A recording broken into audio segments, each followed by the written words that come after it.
Remember how I carefully selected Sonic the Betta fish because he was going to be the perfect centerpiece fish for this 20-gallon aquarium. His colors matched the other fish and the plants so well.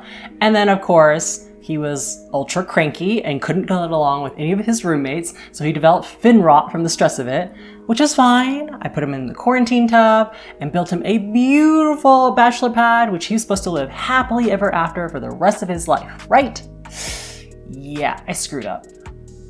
Hi, my name is Irene with girltalksfish, and as I hinted at the end of my video on how to send up a betta fish planted tank, Sonic got to live in that aquarium for about a month before things went south. So what was going on was I set up the tank, but I still had a few bare patches in the aquarium that I wanted to fill up with plants. And since it was winter, I was kind of slowly buying plants over time as I could. Now, one of the plants I wanted to get was a mini bulbitis, and I was looking on Etsy. And one of the sellers was super highly rated, and just the dates that they said it would be shipped by, it was going to be by the end of February, which it looked like would be a brief warm period in Colorado where I live. So I go ahead and order it, and actually 2 days before the expected delivery date, I actually got the package. So I go and I open it, and there's no plant mini bulbitis in there. Instead, there's a package of random root tabs and a little note saying, enjoy your free root tabs. So I contacted them via Etsy, like the messaging system, and I was like, where's the plant? And they respond back and say, oh yeah, we don't have any in stock. We're actually waiting for the next shipment. Do you want to wait? There's no estimated time of arrival. There's no, like, how long is this gonna take? Weeks, months? So I go, no, thank you. Please give me a refund. I end up purchasing from another hobbyist this time. It's not like a big company, it looks like. And yeah, they gave me an accurate, further down the road date, but it was accurate, got my mini bulbitis, and that was it. At least I thought it was the end of things. Remember, I had that bag of free root tabs. I didn't really know what to do with them, but I did know I had heard of horror stories in the past where people had used DIY root tabs or Osmocote, or even Corey from Aquarium Co-op himself one time tried to use cheap pond substrate, and all of these things are known to produce massive amounts of ammonia, which in his case ended up killing a lot of his fish. So I definitely wanted to avoid that. But the package said, use for all aquatic plants, non-toxic, fish safe.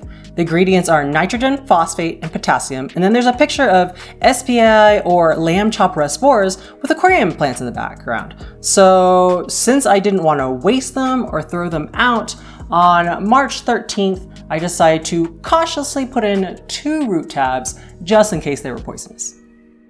3 days later, like a responsible fish owner, I decide I want to test the water using these nifty new Aquarium Co-op test strips. Boom. First thing I see, 0.25 ppm ammonia. Great. 5 ppm nitrite. What is going on?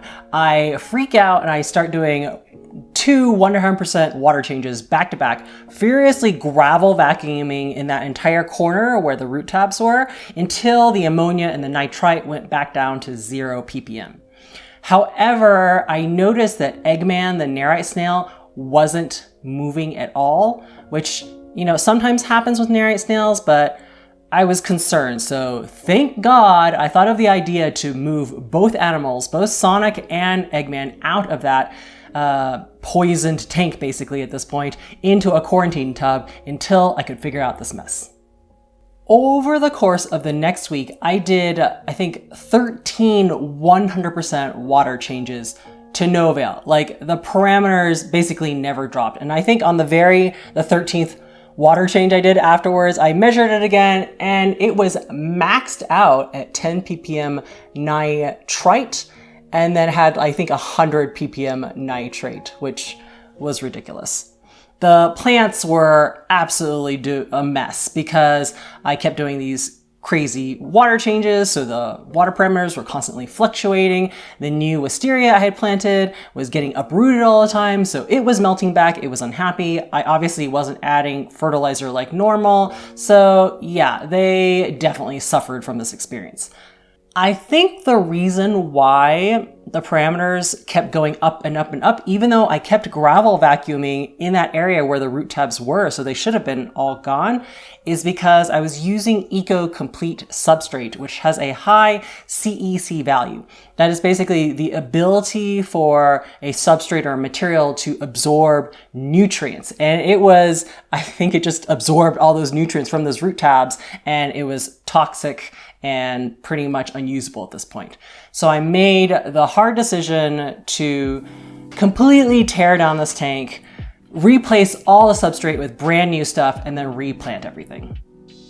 I'm not gonna go through the whole process that I went through to reset up that tank since I just did a video on that, but I did make a couple of changes since that video. And one was, since I knew exactly where the sponge filter and heater were gonna go, I actually did less substrate in that area so that I could kind of hide that equipment down a little more. And also I found that when the sponge filter was resting on like 2 to 3 inches of substrate, the uplift tube would often go out of the water if a little bit of water evaporated. So I didn't want that to happen and make the sponge filter basically not as effective at surface agitation.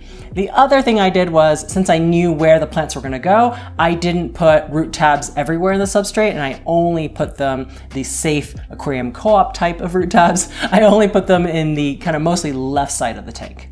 I noticed after setting up the tank again, the water became cloudy, most likely because of a bacterial bloom. So I believe the cycle was actually lost from all those crazy water changes and everything I was doing previously.